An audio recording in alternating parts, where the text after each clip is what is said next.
And here we go. Welcome, everyone. Good evening, good afternoon, wherever you are. I'm very excited about this upcoming feedback session with Frank, who has a special guest for you and some surprises.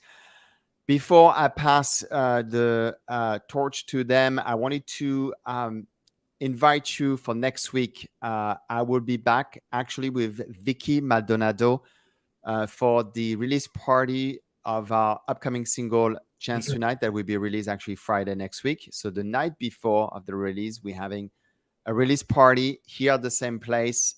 So go and sign up at musicexpo.co/events. We will be talking about remote collaboration.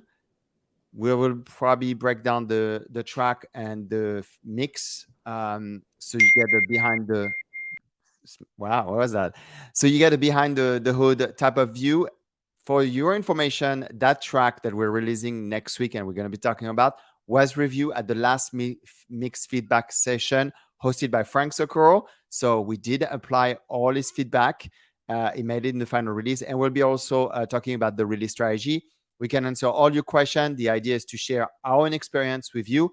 What I'm very proud of this is that Vicky and I actually met at one of those live streams. And now we've been collaborating on a track, and we want through to share our experience so we can inspire you to do the same thing, connect with other attendees, and hopefully collaborate in the future. And without further ado, so make sure to attend. It's of course for free, and you can register at musicexpo.co/events. And without further ado, we'll pull basically David and Frank, and I'll let Frank make the introduction. Hi, Frank. Hey, Loic. Good afternoon or good evening. Good morning, good afternoon, and good evening, depending on where you are. And there he is. Hey. Thank you guys. Thank you guys for joining us again on another mixed feedback session. I wanted to ask Loic if remote collaboration, is that when you have one remote for the TV and the other one for the cable box? And then no, that's not what remote collaboration is. Sorry, dad jokes. So welcome everybody. I have a very, very special guest with me today.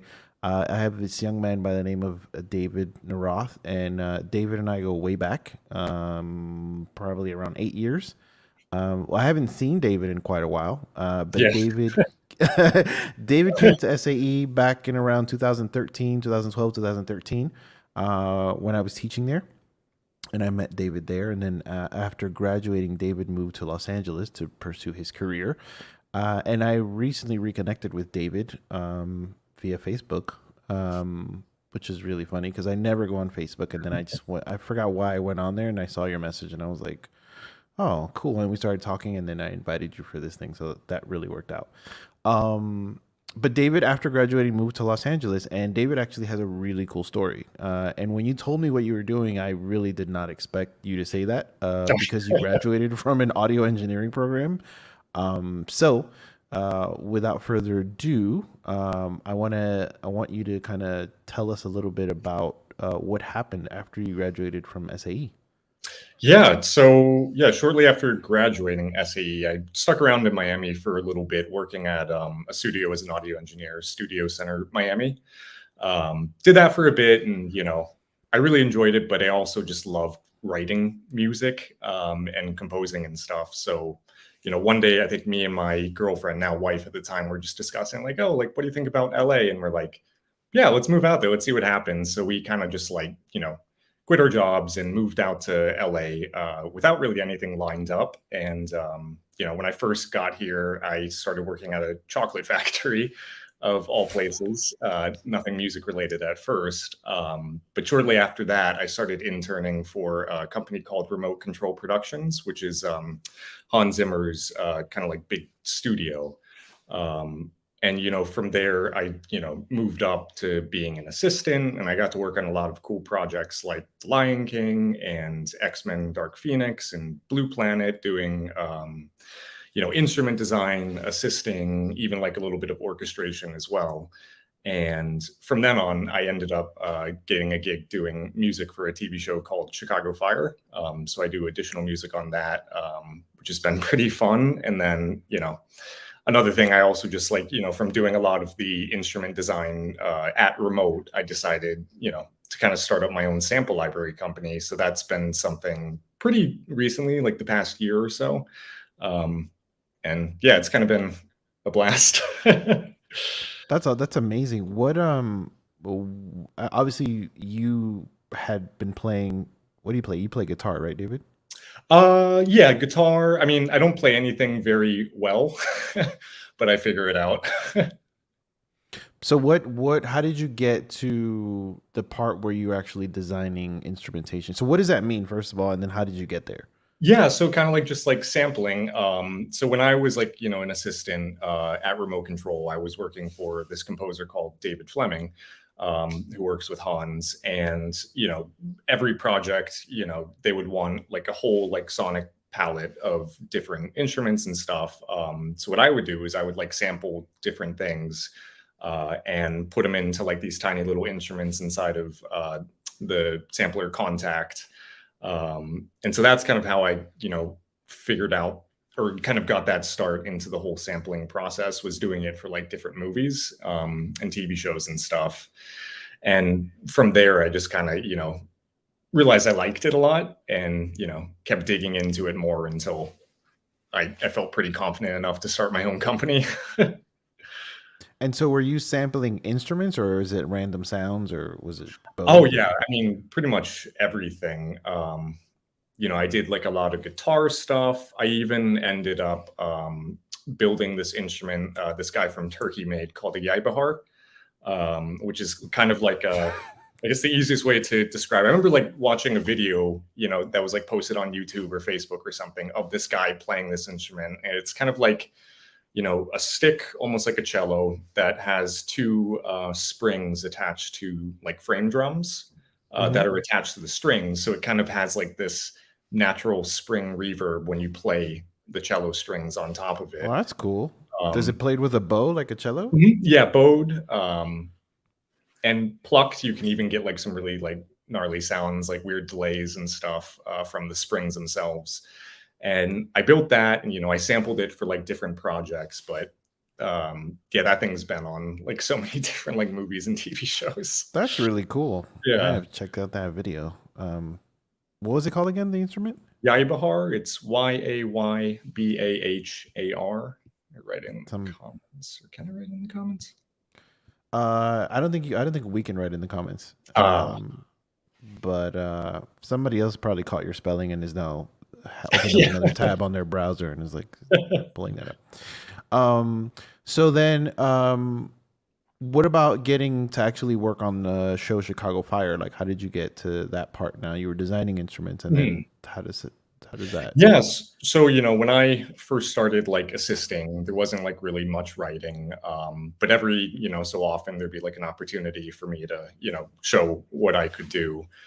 So I took those, chances, and like, I think it was season 5, I got my first chance to like write just one cue on it. And I guess I did well enough that they wanted me to write some more. So it was, I was kind of like at that point on season 5, I was like half assisting and then like half writing on the show, which was a lot. I had like a lot of like 18 to 20 hour days, kind of juggling both. And then just after some time, I decided, I didn't want to assist anymore, and I just wanted to write, and so I kind of like made that leap. Sure, sure. And when you're doing something like on a show, like is there like obviously somebody was already writing for it, so they kind of have like a not a language, but they kind of had like a overall tone for the Oh show. yeah. Is that like a big discussion that they have with you? Like, okay, Dave, like no, symbols or something, or like Yeah, I mean, it was definitely, when I first started on the show, I did a lot of music editing on it. So I had, some time to like, really like soak in the sound of the TV show. Because the composer, Otley Orverson, like he had like 5 seasons worth of material beforehand. So I quickly kind of picked up, yeah, no cowbell. Definitely, I don't think I could ever get away with putting a cowbell in the show. maybe one in a lot of like a boosh with a lot of Yeah. reverb at the end on the last episode. Like that's it. Yeah. But yeah, between Otley and then Dave Fleming, who is also a big component to that show, yeah, they kind of, Dave guided me a lot with, he was like, all right, not that kind of sound, like that doesn't work in it. Like there's no woodwinds in Chicago Fire, even though, I might have tried at one point to add them in. Gotcha. I mean, I'm sure that in those conversations when you're starting out, it might seem like I mean I don't know those guys, so but I've worked in like done TV and film stuff, and I know those people can be pretty straightforward. Like, yeah, no, that's not it. Like what's like. How did you deal with that? Like, is that something you had to adapt to, or were you kind of already used to it because you had been doing the editing and stuff like that? You mean just like feedback kind of stuff? Or? Yeah, just like feedback. Like I've noticed like Hollywood people are just like, yeah, no, that's not it, and you're just like, oh, okay, like Yeah, not I mean, really like a yeah, I mean, I feel like, Dave, with the way he kind of like mentored me in that, there would be times like where, it would just be like a few things and he'd be like, all right, like it sounds great, but let's make it better. So he would, like he helped me a lot with like programming, which is like a huge part to writing. I think in some ways it's like equal to the actual composition itself. Is like programming with like virtual instruments and stuff. So he helped me a lot with that. But then there would be like sometimes like where I'd write a cue and he'd be like, let's start over. Which, it's a big learning process. Every season I finish, I look back and I'm like, oh, that sounds a lot better than, last season, or, That's good. So growth. Yeah. That's And even important. with like the mixing of it too, I feel like just being on that show has taught me a lot as well. And are you responsible for the mixes as well, or? Mhm. Oh wow! So you Yeah, have to so create the cue and do the mix for it, and then submit it. Yeah. I don't do the actual like dubbing of it, like, like Mhm. leveling it with the dialogue and stuff like that. But basically what But your music mix it's a 2-track. They get a 2-track. they get stems, so they can have like that separation, but it's pretty much like whatever I send, it's just volume controlled from there. That's a lot of pressure. Yeah. And then sorry, and I got like 2 more questions just because Yeah. I'm super curious. So then when you're writing a cue, do they tell you like this is going to be a foreground cue, this is a background cue, like this is like is there going to be no dialogue over this, or do you know? I mean, they typically don't really do much like that. Like what we basically get when we start an episode is we get the episode with split out dialogue, effects, and then a temp track, which is, just like music that the editors kind of just like put in, and they work with the producers too to be like, all right, this scene should be something like this. And, at 10 seasons now, they have so much material to temp in. They can just pull in. Yeah, so we kind of have like an idea of what they want, so there isn't really like much, we don't have to question too much. Gotcha. Yeah. Somebody asked, do you always write after the visual was shot and edited, or do you ever write it based on the script? For this show, it's pretty much they've shot it and done everything before it lands into our hands. But I have heard of like some things. I mean, even with like Interstellar, for example, Hans had said that he was just given a brief synopsis of what it might be about. Nothing, I think, even to do with space. I think, remember reading or something. And yeah, he just like wrote the, I guess, suite for it before seeing anything. Oh, that's crazy. Well, David, I have one more question for you, and Yeah. then we'll get into playing some of these records. If somebody who's interested in doing what you do, what kind of advice would you give that person? I would definitely say interning, I think, was the best decision I ever did, even though, you know, I didn't get paid, but like I got to meet a lot of people. And I think, you know, with like composing or, you know, even not even just composing, but I think like, you know, even like with engineering or whatever, I think it's a lot of, you know, knowing people and like having connections with people. Because if you're the best composer, the best mixer, but you know nobody hears it or nobody knows you, it's gonna be tough to. It's that tree falling in the woods and nobody hearing it thing, isn't it? Yeah.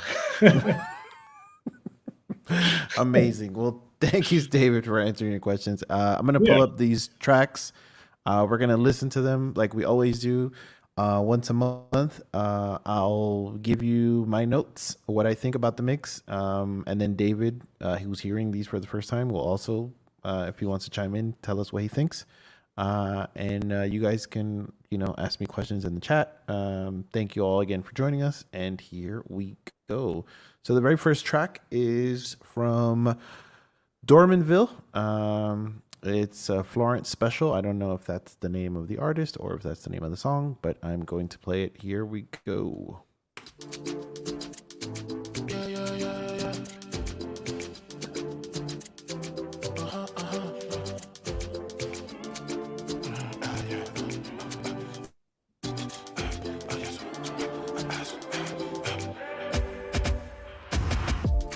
Baby, I'm curious what that body do.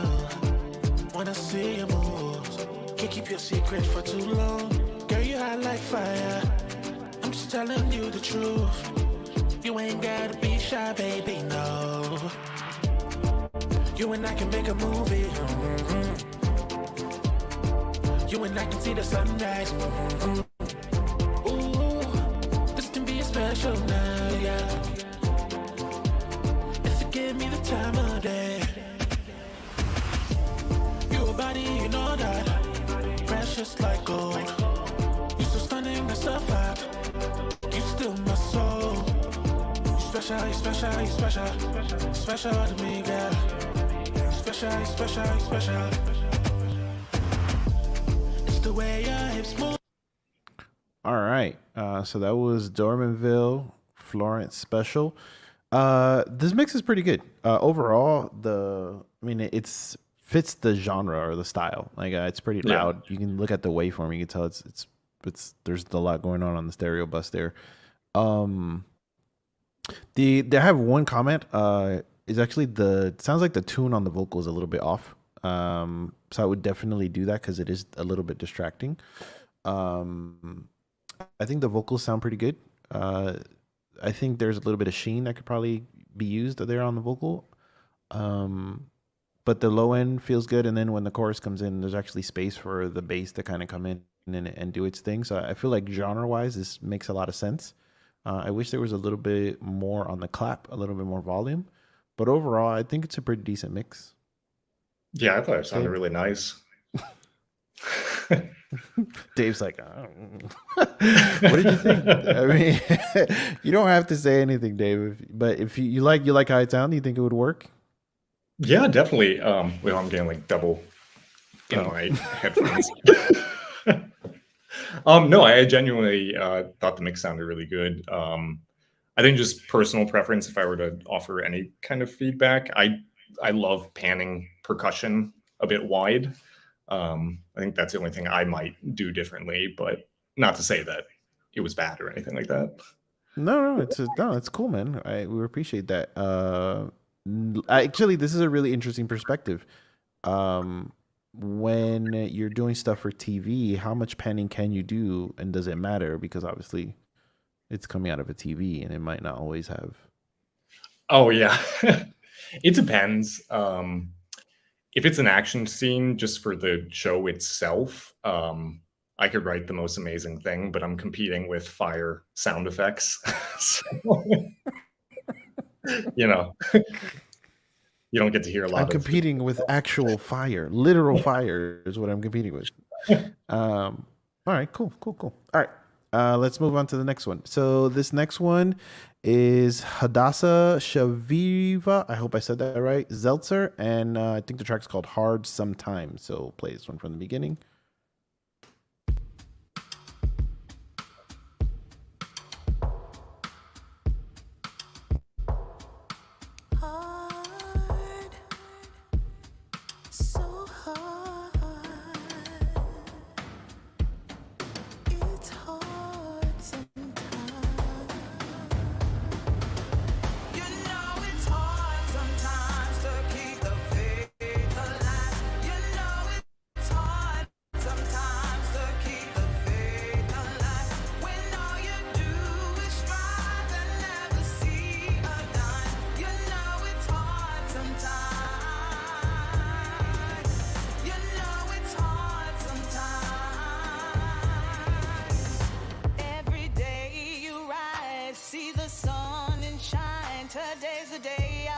What's rightfully mine, oh mine. You make a valiant try. Keep your head up high. Still your dreams fly by, and you ask why.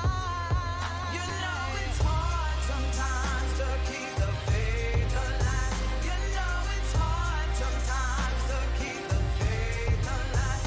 When all you do is strive and never see a dime. You know it's hard sometimes. Cool. That was Hadassah Shavira Zeltzer, Hard Sometimes. On this one, there was a little bit of a like distortion on the kick, which happens. I want to know if it was intentional. The only reason I bring it up is because kind of like a few bars in, it kind of goes away when other stuff starts to come in. So it sounded like maybe there was some sort of processor that was making it do that, and then it wasn't doing when everything else came in. So I'm kind of worried about that. So check your stuff on your master, because that could be kind of giving it like a weird vibe. The low end from the bass was pretty good. I wish the kick had a little bit more low end. And the vocals, I could use maybe a little bit more panning on the backgrounds when the backgrounds came in. And yeah, other than that, I thought it was pretty cool. I think the hi-hats could have come up a little bit more, but other than that, I thought it was pretty cool. Yeah, it's a cool song. I wasn't expecting when the vocals came. I was like, oh, this is kind of different. But yeah, I thought it was pretty good. It just that one thing on the kick. Since it changes, it's kind of, I noticed it. I don't know if it was intentional or not, but so yeah. David, any? No, I thought it was really great too. I love the vocals, and I love the blending of the reverbs. I thought all the reverbs in it sounded really nice. Sometimes you can have too much reverb, but I thought that was the right amount. Yeah, sometimes you can have too much reverb, and it's weird. And sometimes it's also distracting. I think there are certain places where it works, and I think there's places where it's distracting. I think that there's a time and a place for it. All right, cool. Let's go to the next one. This is from K7X, Some Other Way. K7, I know you're in the chat there, so this one is yours.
Awesome. All right. Yeah. That was really cool. I like the energy of the track. I really like how all the low end is working with everything else. Um, so hold on, Loic is asking me to switch my input back and forth to reset. So let me go to my audio. 1 second, guys. And how's that? I hope that's better. Can everybody still hear me? Yeah. Okay, cool. So yeah, I really like how the low end was working together, because there's a lot of like the bass is really big and it's like the whole time, but you can still hear the kick come in and kind of like poke out, and also those like electronic tom kind of little percussion things are pretty cool. I thought that worked really well, and I like where the vocal was sitting. So I really like this one, even though it's like a really loud mix, and you look at the wave file and you're like it's like super compressed. But I think it works, and also that little like fluty that happens on the left side. I thought that was pretty cool. So I like this mix. I like what you did. K7X, was this track sent to us before? Is this a new version of the same song? Let me know. Put it in the chat. Dave, any comments? I thought it was really nice use of like the spatial field, especially, with the vocals and the synths in the middle. And then you have, those like sparkly bits coming out left and right. I thought it was really nice. Nice. So, okay. So we did get this one before. That's awesome. So you kind of went back and touched it up. It sounds really good though. I like it. I like the vocals a lot. So, good job. All right. Let's move on to Kelly. This one's called Eerie Alt 2. Alt 2. Eerie Alt 2. I don't know how to read today.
Cool. That was Kelly. Eerie Alt 2. So on that one, I wish the drums were a little bit louder. I feel like when they come in, it felt like they were leading up to something, like some bombastic, insane thing, and it didn't feel like it went all the way there. So I think that, especially because they don't stay in the whole time, so I feel like when they should come in, it should feel like really big and special, especially because this way the drums are being played, it sounds like they're supposed to be like this big pushy thing, and they're not. Then also the way the guitars come in the beginning, the fading in, seems like somebody just turned their amp up, like they just went and like recorded it, which is interesting, but it's a little bit also kind of distracting. I don't know if that was like a intentional. There were some interesting synth stuff that was happening there, panning wise, which I thought was pretty cool. But my main thing was, I wish the drums just kind of came in. And since the track is so sparse, everything could kind of just be bigger. Like I feel like you could use some reverb or some chorus or something just to kind of add some depth and density to the track. So that's pretty much it. Yeah. So, Dave, any? I think the one thing I was missing from it was just bass frequencies. Whether it was bass guitar or even in like, I guess it kind of goes into your turning up the drums. It would have been great to have like, the kick kind of punch a little. But yeah, no, overall I thought it was pretty nice. Just need some more bass. Yeah, I agree. Are you guys? Somebody said deactivating unused tracks help with the streaming. Are you guys having issues with the stream? I can turn off the ones I'm not using. It shouldn't really matter, but I can. Just make them inactive. Let's go to Little Spiral. This one is Mathematics Day 4.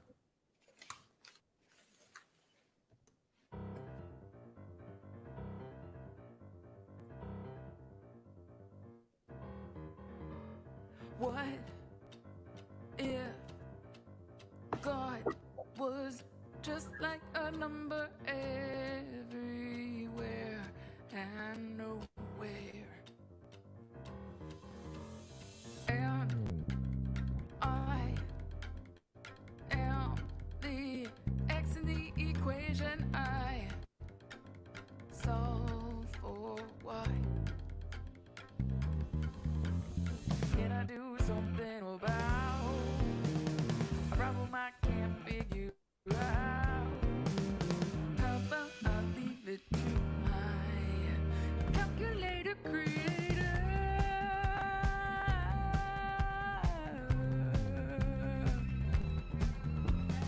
What if God was just like a spiral everywhere and nowhere? Layer on layer on layer of accidental meaning math distilled into art. Next thing I'm gonna do is follow that function through. Out of the atoms infinity.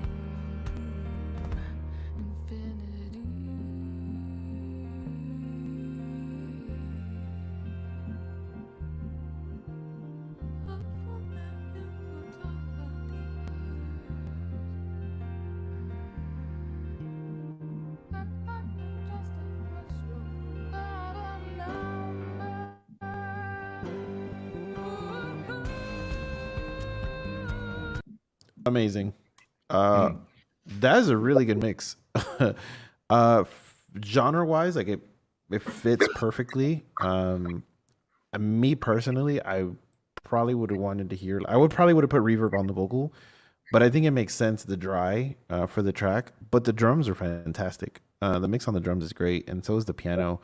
And where everything is in space, that's a really good mix. And it's not super loud, but it's really dynamic. So I think that it sounds really good. That's my opinion. Really good mix. Whoever did that. Yeah. Dave, anything? Or I totally agree. no, it's cool. I mean, it's very like, so when you're used to hearing stuff like super produced and like EQ'd and reverb and all this stuff, and you hear like a dry vocal like that, it definitely makes like your ear stand up and be like, what is that? Why is the vocal dry? And it kind of makes you pay attention. I accidentally let that one go too long because I was like listening intently, and because it kept changing, it just keeps you kind of like listening, like what's happening, and keeps you intrigued. So I think that's a really cool approach. Yeah, it just that's my only thing. It did sound dry. John said that. I agree for me, but I think that also kept your attention. So it kind of created like a little bit of tension for you there, where you kind of wanted reverb and you were waiting to see if it would actually come in, and then you're listening to the entire song waiting for it, and it never happens, and now you've been suckered into hearing an entire song. Yeah. So good job, Little Spiral, if you're out there. All right. So let's go to the next one, and this is Peter Adi. I hope I said that right. And this is called Welle Dance. I hope I said that right as well.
All right, that was Peter Adi, Welle Dance. Not bad.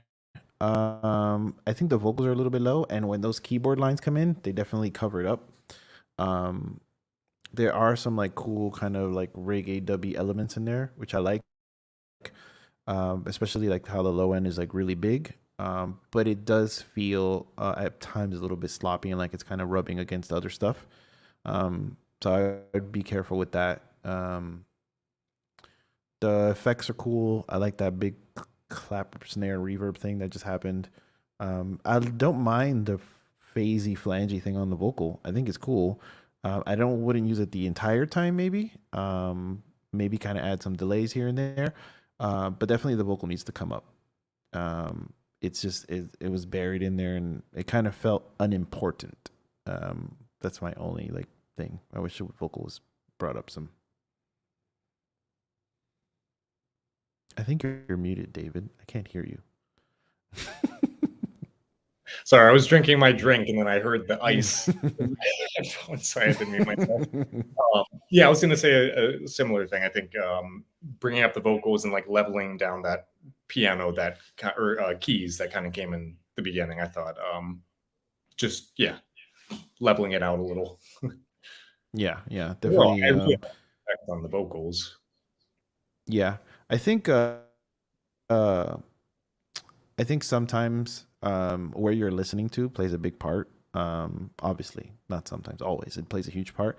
And sometimes, like in your headphones, something's like these headphones, for instance. If I don't have like the SonarWorks running, like I'll mix everything like vocals like super down because these are generally like pretty bright and mid-rangey. So what you do is you start turning stuff down because it sounds too bright in the headphones, and then when you hear it somewhere else, you're like, oh, it's too dark. So you gotta like be aware of that stuff. Like if your headphones are bright, or if your vocals or your headphones are mid-rangey, you're gonna counteract that whatever sound it is, and that's gonna affect your mix. So just find some reference mixes, things that you like, listen to them where you do your mixes to make sure, like, and use it as a reference point. So do you have any, what do you mix on, David? Me? I use my headphones. I have these what do you call them? K712 AKGs. But it is, I mean, I totally, and also even just like switching a pair of headphones or getting something new.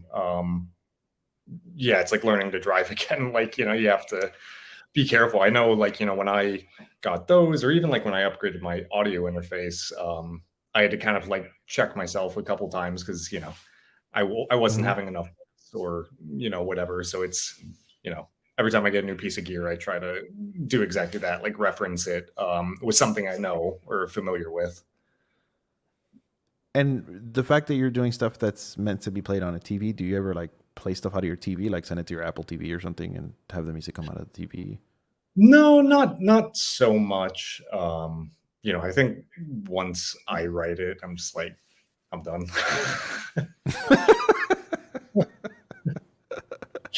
Fair enough. Get out of my house. Leave me alone. All right. This next one is called Homegrown Monster from Philip Lagerfo.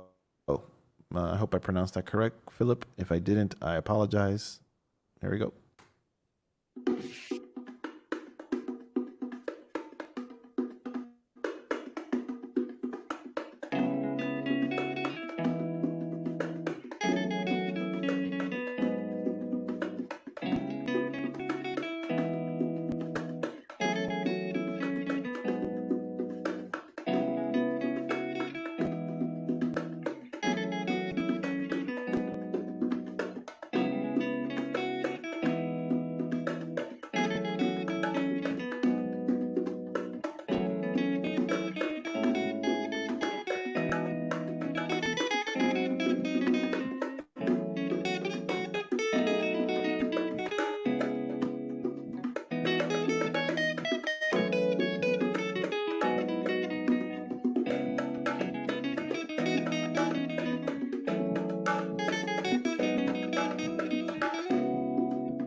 Okay. I was waiting to see if it was gonna go somewhere else.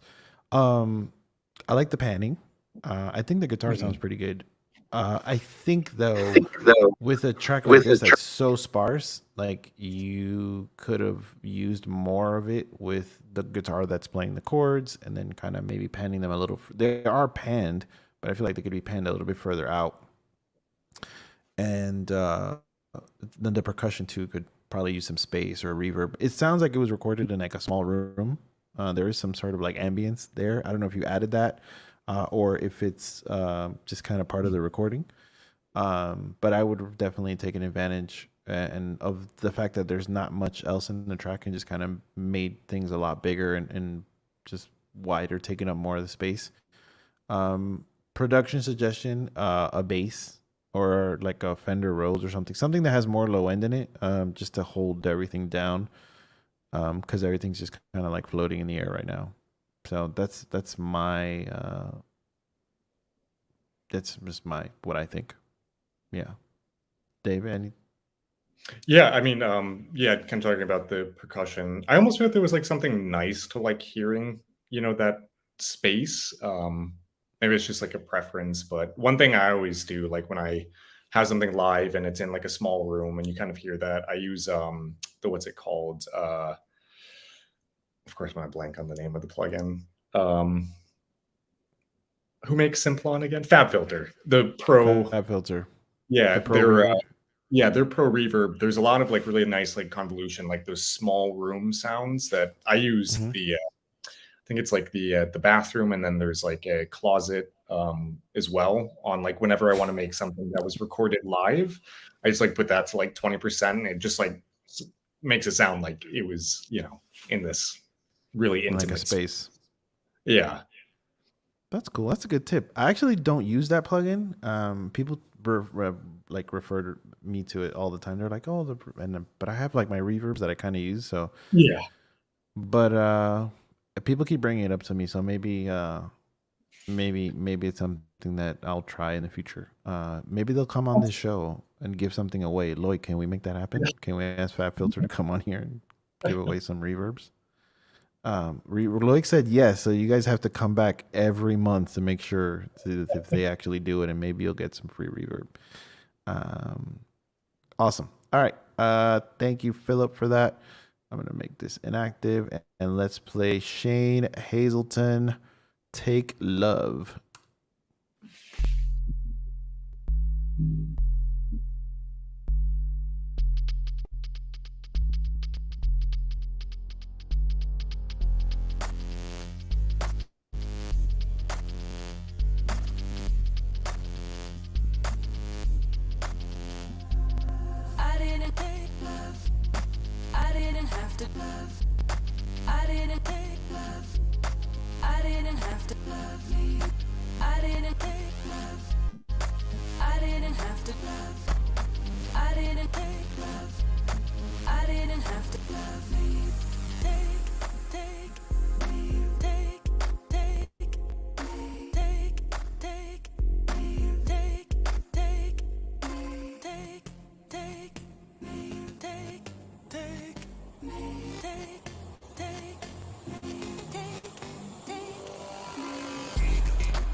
Whoa, Shane. That sounds really good, man. That was great. That was awesome. Great job, bro. Shane definitely brought the bass tonight, so he definitely gets the bass award for tonight. Yeah, the 808 or whatever synth bass that was sounded fantastic. I really liked everything on it. I like the vocals, how like some of them were panned and they would like kind of jump in and then kind of back. And then on that female one, had a really cool tail on that reverb. Like it almost sounded like at the end, like it started going backwards, like it was almost kind of leading into the next one, which I really liked. Really, really good job. My only thing, I would have turned up the clap just a little bit, but I mean, it's like a hair. Like Infinite 808 Custom Maker. I don't know what that means, Shane, but it sounds really interesting. But yeah, it sounded awesome. Any Dave, you got any? Or I thought it sounded really great. Good use of space. I feel like panning's my favorite thing when there's interesting panning. It's something, early on when I was like writing or, mixing stuff, I didn't pay any attention to panning. Like who pans? Like who does that? And now it's like the one thing I always like, focus on. Well, panning is really important because if you leave everything up the middle, then you get a lot of masking. You get things covering each other up. And sometimes instead of turning something up, you just kind of have to move it off center so it gets its own like little area. I always tell people, like, if you go to a show and you watch a band, they don't all stand behind each other. They're not in a straight line. Like they're kind of, so that they all have their kind of, they'd be weird if the whole band was just like all behind each other. So they all have their own place on stage, which, can give you like that, that space. So same thing when you're mixing, you just kind of like take that approach and kind of move everybody around. So awesome. Great job, Shane. Really, really, really, really dug that one. All right. This one is Vibe Aeon, Sleep with the Enemy.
Nice. I like the distorted kick on there. I thought that was pretty cool.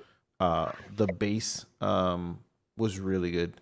I like how much space it took up and just had like the kind of like that dirty, and it worked. I really liked it. And then when the pianos were coming in, kind of like spacey, vibey, dubby stuff, I thought that sounded really good. I just wish there was a vocal or something.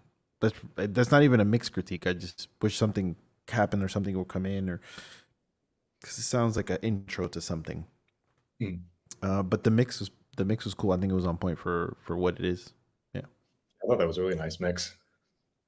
Yeah. Oh, he said found out what was killing my bass. J37 tape plugin. So you were putting that what, like on the stereo bus or something, or were you putting it on the bass track? Sometimes you have to be careful, guys, with like certain saturation plugins. One of the first things you lose when you start saturating stuff really hard is usually the low end. It starts to go away. Yeah, he had it on his master chain on the stereo bus. Yeah, you have to be careful. If you're going to put a tape plugin on your stereo bus, I would say either the UAD, the Ampex, the 2-track one, and like not go really crazy for it. And the other one that I recommend, that if you guys did the mix thing with me, you guys saw me use it, is the soft tube one. The soft tube one is really nice. I think it's probably one of the better sounding ones. And I know there's there's another one that people were talking about. What's that one plugin company? It's like with a K. It's like KNIV, I think it is. They have a tape plugin that people were like, this thing's insane. Yeah, Shane said the flutter is face canceling the bass. Yeah, because that one's modeled over like, yeah. So just be careful with some of those things that, are like cool vibey plugins. Sometimes putting it over the stereo bus is sometimes a little bit dangerous. It can do more damage than good, so be careful. All right. Oh. I'm sorry? I was just gonna say, like, it would. I thought it might even be like neat. I do like that sound on it, but even if that was like the mix just went down and then the track just opened up. Yeah. Somebody said my song is not there, but I had uploaded. What was the name of your song, Twan? Because I downloaded the entire folder and I don't see it. But tell me the name of it while I play this one from Benjamin Zabalza. This is called Oportunidad.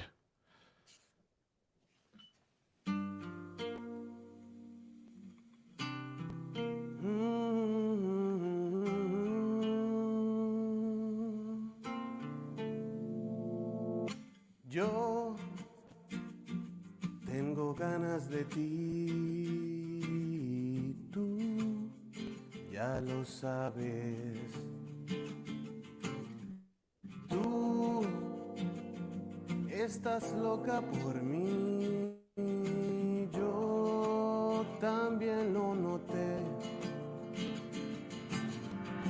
Si eres mala y me llevas a tu infierno, no te detendré. O si quieres yo te pongo a ver pa'l cielo, te enderezaré.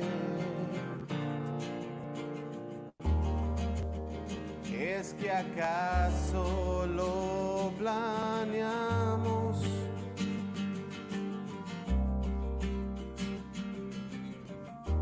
Vamos adentro, que aquí afuera está lloviendo.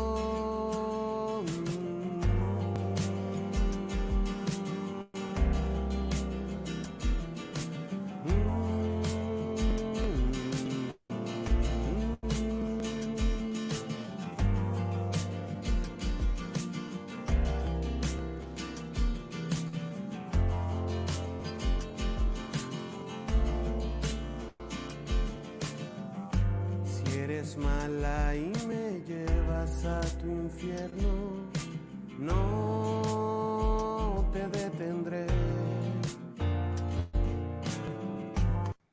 Very cool, Benjamin. Very, very cool. I really like that one.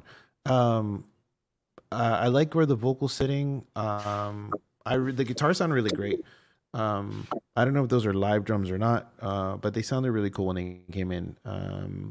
The kick has it's a pretty heavy kick. It's like a big thud. I wish there was a little bit more attack on it, just like a really little bit, just to kind of make it a little bit more pointy. But the guitar work is really nice, and where it sits with the vocals works really well. And you left enough space so that when the drums come in, there is space to keep building. And I heard there was some like cool little, like sounded like moogie synthy stuff happening in the background. Overall, really, really good recording. And just it sounds good. It sounds good. There's probably a little bit of polishing just overall that could happen, and that could be in the mastering stage. But I think overall it's a solid mix. Mm-hmm. I think it's pretty good. Dave, what do you think? Yeah, I thought, all the instruments and vocals, I thought sat really well together, which can be pretty hard to do when you have, multiple sounds. But yeah, everything was friends with each other and left room for everything. And that's really important. If you know that your track's building and there's more stuff coming along, you can't just be all loud from the beginning, because you gotta leave space for it to kind of get there, and that's really important. And sometimes also we get carried away with like wanting to put cool plugins or cool effects on things, and don't leave that space for the track to breathe. So really good job. All right. Twan, I don't have that Brian Nova Yamadita record. It's not in the folder. And we only have 2 songs left, and we don't have a lot of time. So I will say let's try for next month when we do it again. Sorry, man, it's not in the folder. So, so here is one from our friend John Tippins. John's been here a lot from the beginning. And so here is his latest.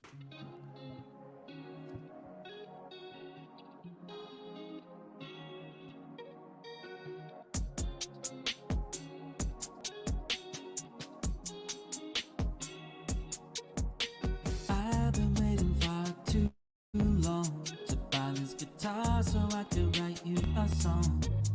And now that I made it, I see that I wasted time. Why did I wait so long?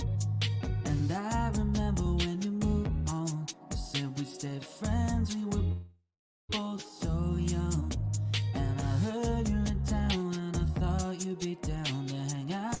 You know it's been too long. I wanted to tell you it was so hard to stay friends. I've been waiting so long, I've been holding it in. But there's not enough time, so I put it all on the line. Girl, I'm asking if all might be. Can we start over again? 'Cause there's not enough time, no, and we can't press rewind. Oh no, so I'm asking if all might be. Can we start over again? Over again.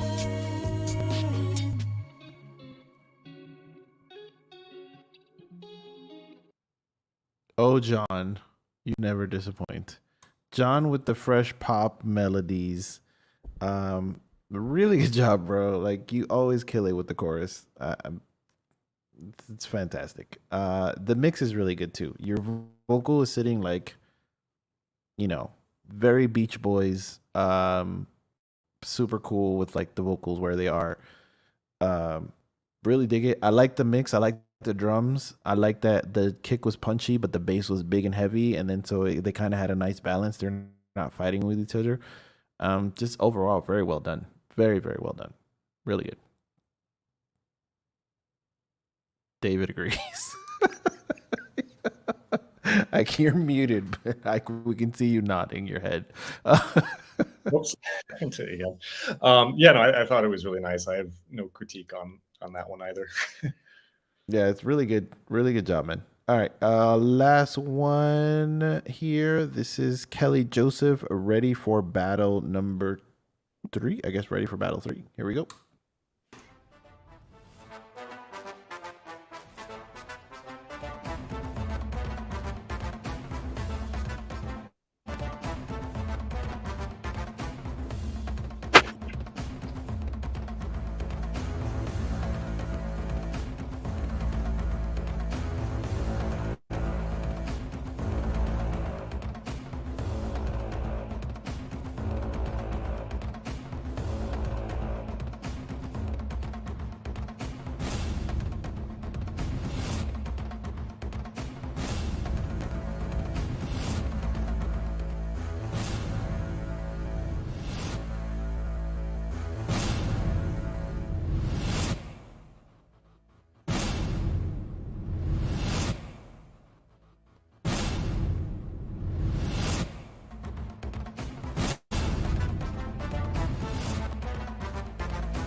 Awesome. Very fitting for our guest today, since it was a little bit kind of movie theme-ish there.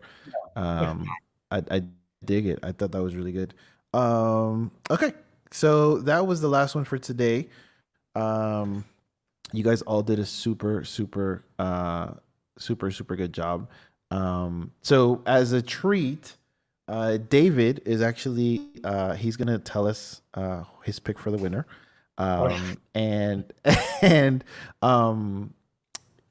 he's actually gonna give away one of his sample packs from his Naroth Audio company. Which one are you gonna give away, David?